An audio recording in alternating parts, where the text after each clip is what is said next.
people want to say? Can't be tired out yet. We have another 24 hours of this to go.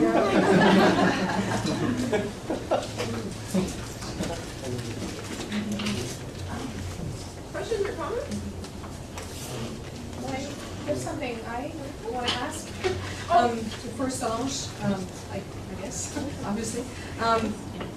You were talking about, en fait, je parle en français, c'est correct?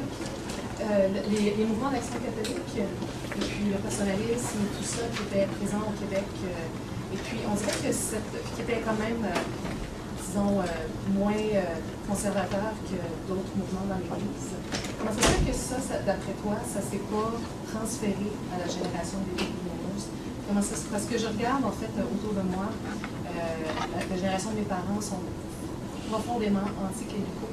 On dirait que ces valeurs-là qui étaient prônées par certains, plusieurs prêtres, plusieurs personnes dans l'Église ne sont tout simplement pas transférées, alors que c'est des valeurs humanistes. En fait, je me demandais si tu avais quelque chose à mener là-dessus. Maybe I well, René was asking, because when I was talking about the period before the 60s with the Catholic Action, it was quite progressist. And she was asking why the baby boomers lived such a rupture if Catholicism was so liberal at that time. Well, it was a part of it, but as well, I think Beauvau's thesis, and it's very disputed in Quebec, is that it contributed to create an elite Catholicism. The liberal, intellectual, spiritual Catholicism, while most of the people were ordinary Christians. And when and it influenced Vatican II as well, the council. So most of the people with ordinary religion were hit because they didn't understand after the big change of the 60s, what happened to their religious practice, rituals. And even these rituals and practices were disqualified. The ordinary people, Catholicism was disqualified in many ways, even the popular religion and so on. And if you add to that the myth of the Révolution Tranquille, the Quiet Revolution, the myth is that it was the secular elite against Catholicism.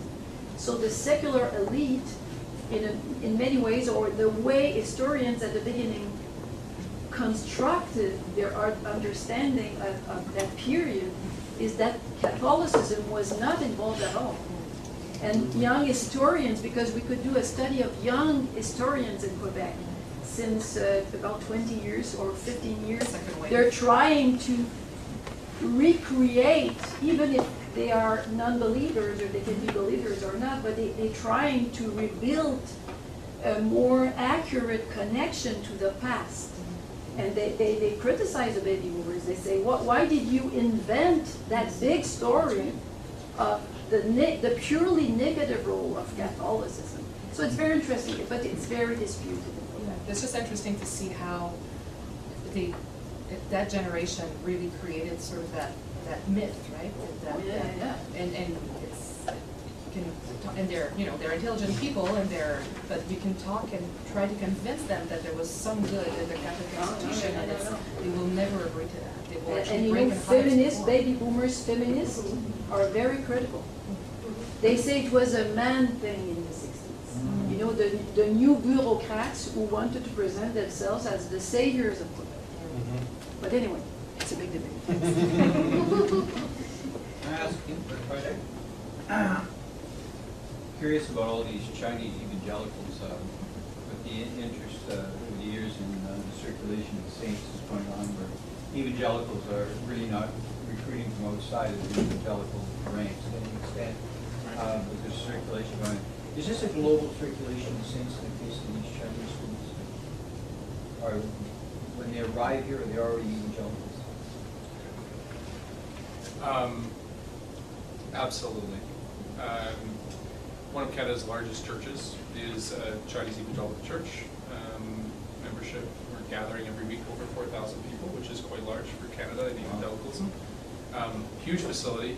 The English congregation is about, it's not the largest. So that's a great example of more or less how there's the large, Helen mentioned the ethnoburgs. So lots of these churches in the north of Toronto, populations come, many of them are based in Hong Kong. The parents, they came, and many of them came as Christians.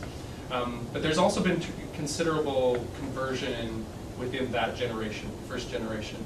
For instance, so this would be the parents of the people that I studied. Many of their parents came as university students, and I don't know what percentage. I mean, I can tell you sort of off the top of my head. But yes, to some degree, I mean, this is one of the things that I will argue and am arguing, that this is one of the things we have to pay attention to specifically. I mean, many of you may have seen in the news these sort of hypotheses that 2025 China will be the largest Christian nation in the world. We don't really know how many Christians there are. Some people guess, but more importantly, this is going to change the subculture that I just tried to sort of frame briefly for you, because the southern provinces and Hong Kong are the base for the Chinese congregations that we see in Toronto, and almost all incoming immigration is from the mainland, and not even so much Taiwan, but it's almost all mainland. I mean, that's the #1 sender of immigrants to Canada currently, maybe 2 or 3 of the last 4 years. And many of those, the Mandarin congregations are growing. That's a very different form of Christianity than I see in the Cantonese groups, and certainly than I see in the second generation. Attended a conference on charismatic Pentecostalism in China a year ago, and that's Yang Fenggang, so they had the SSR, and I mean, this doesn't matter what form of religion it is in China, it's charismatic. That's what most of them were saying. So, Let me just ask a related question. I had a lot of dealings with the Roman Catholic Archdiocese in Toronto. Talking informally with priests, a couple of gatherings, asking where growing parishes tend to meet, and they right away said Chinese. They're growing Chinese parishes. So is there a Catholic parallel to what you're talking about that's going on with evangelical Chinese? not in the second generation. I would imagine that we'll see a growing number. Just trying to think. I think we'll see a growing number of Chinese Catholics coming into Canada. But I don't think in the previous generation, evangelicals were much more. First of all, they were much more aggressive in evangelism and connecting with and outreach to these students. Because again, you got like this is they're students. That's one of the main ways that they came in the last 35 years. Or they were well established, had a business, or they had some sort of economic benefit they were bringing to Canadian society. And that's why they came in large. With that tremendous growth in China, my understanding naively, this is why I'm glad to ask you, that a lot of that growth in China is in the form of Catholicism. I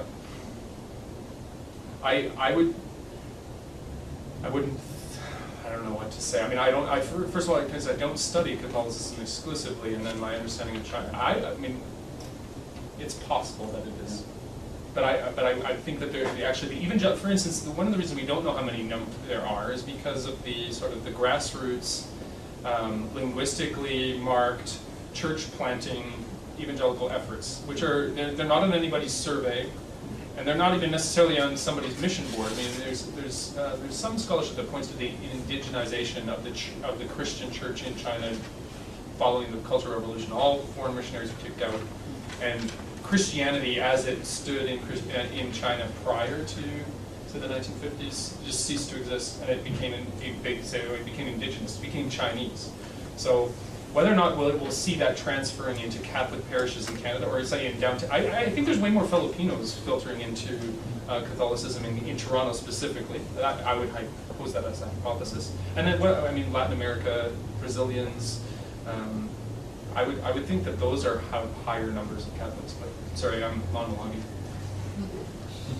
Other questions or comments? Yeah, Peter.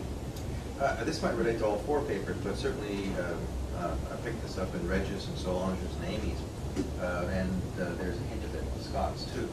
That is tackling what Solange did was this concept of spirituality, where it comes to the so what kind of stuff, and then Amy transferring that into immaturity, right? That's a clever gambit, right? Because spirituality, everybody talks about this, we don't know what they mean by that. They don't know what they mean by it, right? It's an empty signifier, signifying something but not nothing. But we don't know what it is, and it has to sort of, well, we don't want to use this other word.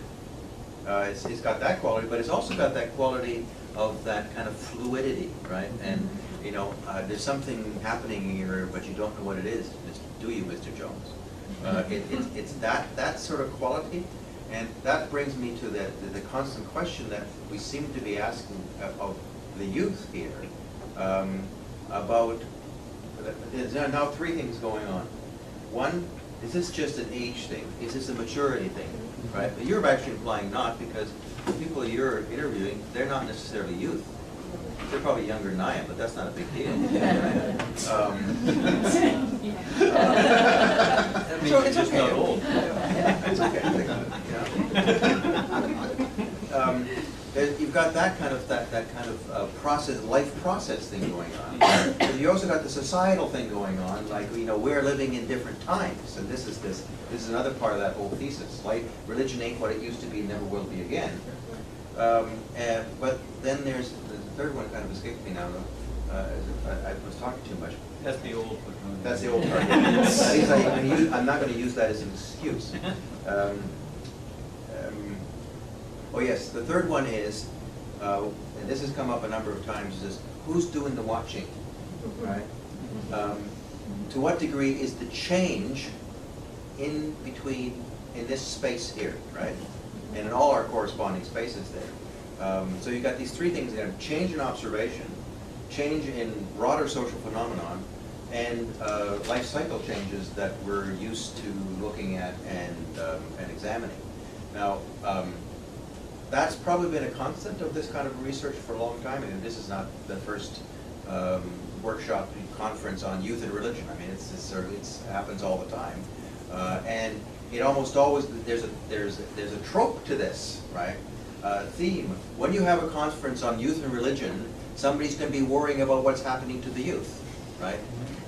Oh my goodness, look what's happening to them, right?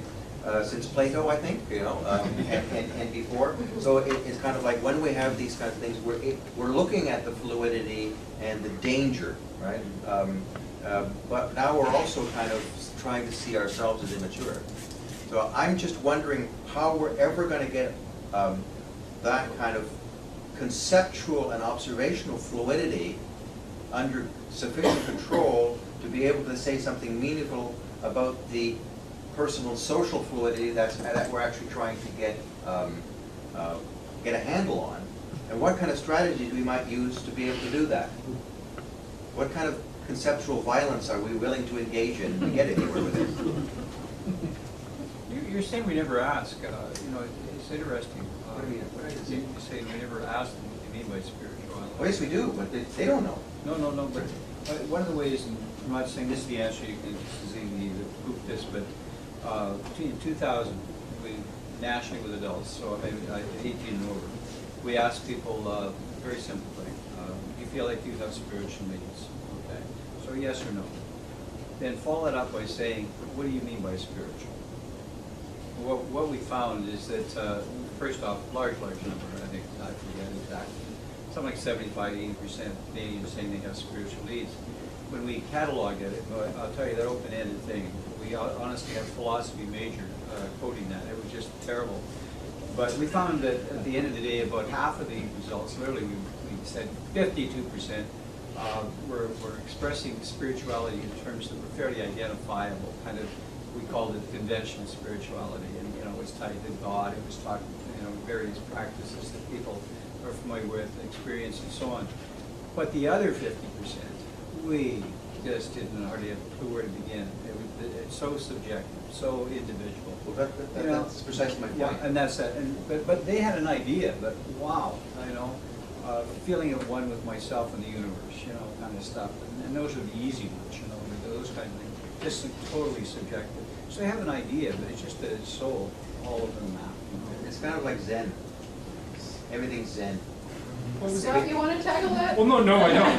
But one of the things I was going to say, if we asked a boomer what they like, when you talk to them about what makes them spiritual but not religious, so when they broke from institutional forms of whatever tradition they were coming from,